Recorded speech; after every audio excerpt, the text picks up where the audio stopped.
Assalamualaikum warahmatullahi wabarakatuh. Alhamdulillah, alhamdulillahi rabbil alamin. Assalatu wassalamu ala asrafil anbiya'i wal mursalin, Sayyidina wa maulana Muhammadin. Ashhadu an la ilaha illallah wa ashhadu anna Muhammadar Rasulullah. Allahumma salli ala Sayyidina Muhammadun musabihil wal ikram, ya wal jalil wal ikram, wa tahirin wal mujahidina, amma ba'du, imanullah wa itaqullah.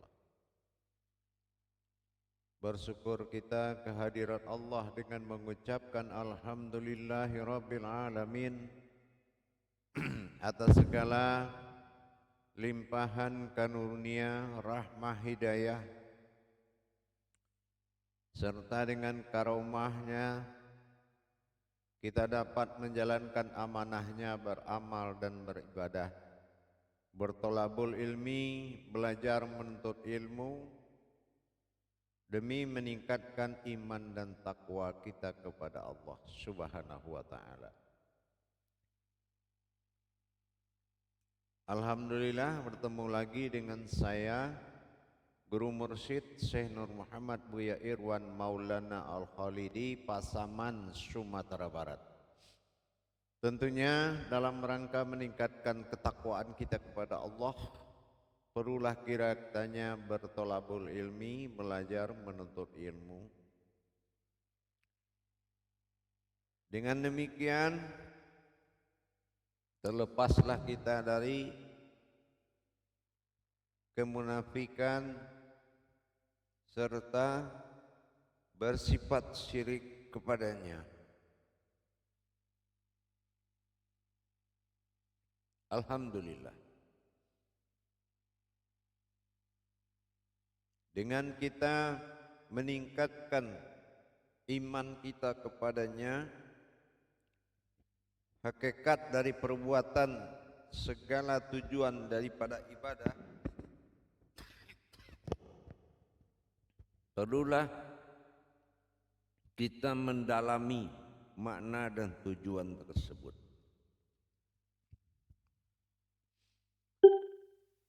Alhamdulillah pada waktu dan kesempatan ini saya akan berbagi ilmu, wawasan dan pengetahuan. Semoga bermanfaat. Insya Allah dalam makom majelis zikir ma'rifatullah dalam tayangan YouTube Buya Pasaman Timur, kupas tuntas syiar ilmu amal, hakikat amal dan ibadah. Pada waktu dan kesempatan ini kita akan berbagi sebuah makna yang sangat besar, yaitu tentang derajat kita manusia ini di muka bumi Allah ini. Siapa status kita di muka bumi Allah ini dan sebagai apa kita diturunkan ke muka bumi ini. Ini perlu kita pahami hakiki yang sesungguhnya. Sebagaimana kita lihat pada surat Al-An'am ayat 165. Jelas sangat Allah mengatakan dalam firman itu, wa huwallazi ja'alakum khalaqa ifal ard wa rafa'a adakum faqwa haidin darajatin liyabahulu lakum fima atakum inna rabbaka sari'al ikai wa innahu laqafurur rahim. Kita harus paham di situ dulu. Allah katakan, aku jadikan engkau berkuasa di muka bumi ini. Dan aku berikan engkau derajat Jauh lebih tinggi dari segala semua yang ada. Nah, ini sudah kita pahami. Pembekalan kekuasaan dan berkuasa di muka bumi ini sebagai khalifahnya Allah, atau kita katakan khalaqal ifal al, khalifah yang diturunkan di muka bumi. Apa tugas khalifah itu? Dengan kekuasaan dan membawa kekuasaan Allah untuk mengatur semua makhluk dan alam, menjaga, mentertibkan segala yang ada di muka bumi ini. Dengan kita ditempatkan oleh Allah sebuah wujud yang maujud di antara dua alam. Sebagaimana Allah katakan pada qudsinya, Jalallahu insani alamul tawasid baina alamul mulki was sahadah wa baina fil malakut. Nah, ini aku turunkan manusia sebagai alam yang berada di antara dua alam, yaitu di antara alam zahir dan alam batin, mulki dan malakut, sebagai sebuah diri asghar, yaitu sebuah diri pedoman dari seluruh alam yang ada. Ini yang dimaksud khalifah. Dan yang diutus Allah itu adalah sebuah diri rahim. Innahu ghafurur rahim. Ghafar. Diri batin. Ya. Diri batin yang memiliki batin diri yang menguasai semua apapun yang ada di muka bumi ini. Fil ard.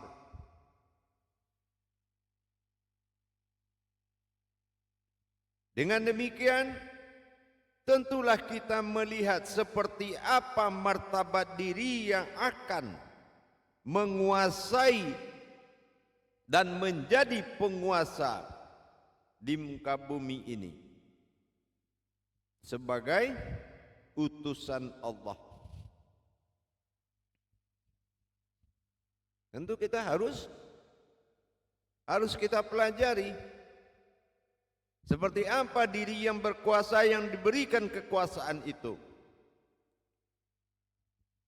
Wa huwallazi ja'alakum khalaqa fil ard.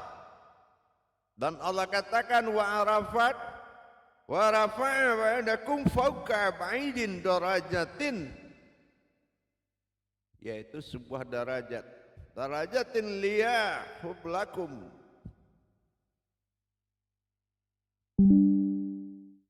Ini harus betul-betul difahami.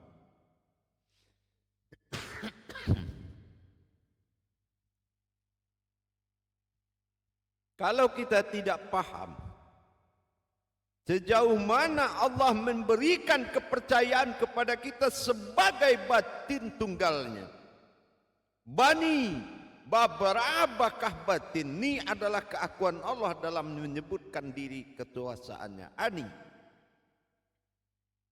batinku yang menjadi perjalanan sembahan oleh seluruh kalam dengan ba'ada. Bal ba'ni al-ba'ada, batin yang diperjalankan. Ini kita harus mengerti sangat. Jangan sampai di muka bumi hanya menjadi makhluk ibarat sebuah alam Allah bertuan kepada alam semesta.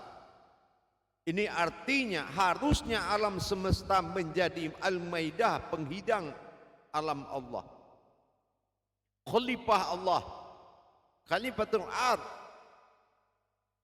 Tapi kenapa sampai di bumi terbalik sekarang kita lihat? Malah tuan melayani pembantu. bukan pembantu melayani Tuhan. Artinya kodrat Allah bertuan kepada alam semesta dunia. Rezeki tergantung dunia, keselamatan tergantung dunia, semua tergantung kepada keduniaan. Ini sudah salah dalam memaknai dan menjalankan. Kenapa? Allah sudah berikan batasan. Dunia adalah mulki. Batin hayat adalah malakut. Sementara kita al-muluk, yaitu sebuah alam yang diberikan kelebihan daripada alam zahir dan batin, yaitu bisa berbicara, bisa berpikir, bisa mendengar, dan bisa merasakan. Tapi nyatanya kelebihan itu tidak berfungsi, tapi menjadi sebuah kekuatan dalam melayani keduniaan. Khalifah seperti apa kalau hanya seorang tuan melayani pembantunya? Ini hal yang tidak masuk akal. Ternyata putuslah hubungan. Apa? Segumpal batin yang ada di dalam diri, namanya batin diri. Ini tidak berfungsi. Batin diri tidak berfungsi, akhirnya diri batin pun tidak bisa menghadapi apapun. Terlempar jauh menjadi makhluk. Ini tidak sesuai lagi dengan dalil Al-An'am tadi. Diturunkan menjadi penguasa, ternyata sampai di dunia malah dikuasai. Makanya ditanya di yaumil masyar nanti di alam barzah, man rabbuka? Artinya siapa yang menguasaimu? Karena soal yang kembali malaikat sudah tahu. Tapi siapa yang menguasai, ini dia belum tahu. Padahal di surat An-Nas kitab diri itu sudah diterangkan. Qul a'udzu birabbin nas. Katakanlah aku yang menguasaimu. Rabbinas. Malikinas, dan akulah yang berdiri. Ilahinas, dan akulah yang menghayat dalam hidupmu. Kehidupanmu adalah kehidupanku. Tapi kenyataan di dunia ini terbalik. Semuanya berpindah kepada alam semesta. Khalifah Allah turun martabat menjadi makhluk. Bahkan tidak berlaku telapak tangannya untuk menghadap kepada Allah. Allah tidak dengarkan lagi doanya. Allah tidak ijabah doanya. Karena dia sudah kehilangan kemuliaan Allah pada dirinya. Allah tidak jabah lagi. Akhirnya 8 batang tulang siap bekerja keras di muka bumi ini. Inilah resikonya kalau putus hubungan Baitullah dengan Allah Subhanahu wa ta'ala. Maka kita harus menjaga kedudukan dan martabat ketuhanan pada diri dengan menjalankan hakikat diri yang sebetulnya, yaitu diri yang hakikat. Jangan kita berpedoman kepada diri syariat tanpa hakikat. Mana ada mayat bisa makan dan minum, mana ada bisa mayat jalan-jalan. Berarti hakikatlah yang bergerak. Kenapa kita tidak berpihak hidup kepada hakikat yang dikendalikan oleh rohani, yang bersumber dari batinnya diri? Karena diri kita gagal menjadi diri yang batin. Diri batin adalah diri sifat yang berawal dan tidak berawal dari langit dan bumi. Ini sudah disampaikan berulang kali. Untuk meningkatkan derajat ketuhanan dalam diri, martabat Allah pada iman, harus kita merubah makom diri kita. Apa yang dikatakan merubah makom diri? Dikatakan daging pada daging bukanlah daging, asalnya daging. Nah ini merubah. Dikatakan kulit pada kulit bukanlah kulit, asalnya kulit. Nah ini juga harus semua dirubah. dalam kalimat la ilaha illallah, putus marifat jadi qudratullah semata. Tentunya dengan jalannya. Dengan demikian, sebuah diri batin yang telah dinobatkan oleh Allah di muka bumi ini, di antara langit dan bumi, atau di antara zahir dan batin, atau di antara malakut dan mulki. Itulah alam muluk, yaitu alam zahir, alam jasmani. Manusia, mim nun sin ya, yang berkodrat kepada lam alif hamzah ya, tubuh jalalah. Inilah tubuh semesta bagi Allah, tubuh semesta. Apa yang dikatakan kodrat daripada khalifah Allah tadi? Jalallahu insan alamul tawasid. Inilah diri jalalahu, lam jalalah yang mawujud pada alif tawasid pada diri. Inilah yang dikatakan perintah berkuasa bagi Allah kepada sujud diri untuk berkuasa di muka bumi. Al-An'am ayat 165. Inilah diri ihsan 165. 1 ihsan, 6 rukun iman, 5 rukun Islam, 5 kali 6 30 juz. Inilah diri ihsan, yaitu batinnya diri yang diperintahkan berkuasa di muka bumi ini. Tetapi kalau diri kita tidak mawujud pada diri sifat bagi Allah, maka batin diri tidak akan datang kepada diri yang tidak berkodrat batin. Dengan ini kita harus kembali melebur kemanusiaan pada insan, melebur insan pada diri sifat, melebur diri sifat kepada diri rahasia. Sumber diri adalah ihsan, kodrat diri adalah insan. Insan Allah akan kembali kepada masa titik temunya. Itu yang dikatakan dengan ashar, yaitu sebuah wujud manusia. Inilah khalifahnya Allah. Jadi untuk menjadi seorang khalifahnya Allah harus merubah posisi, harus merubah derajat, harus menghadirkan diri amanah. Mana? Itulah batinnya diri kepada alam batinnya, yaitu diri batin. Batinul batin. Inilah khalifah. Barulah semua alam akan bisa diatur, akan bisa dipelihara, dan akan bisa dibina.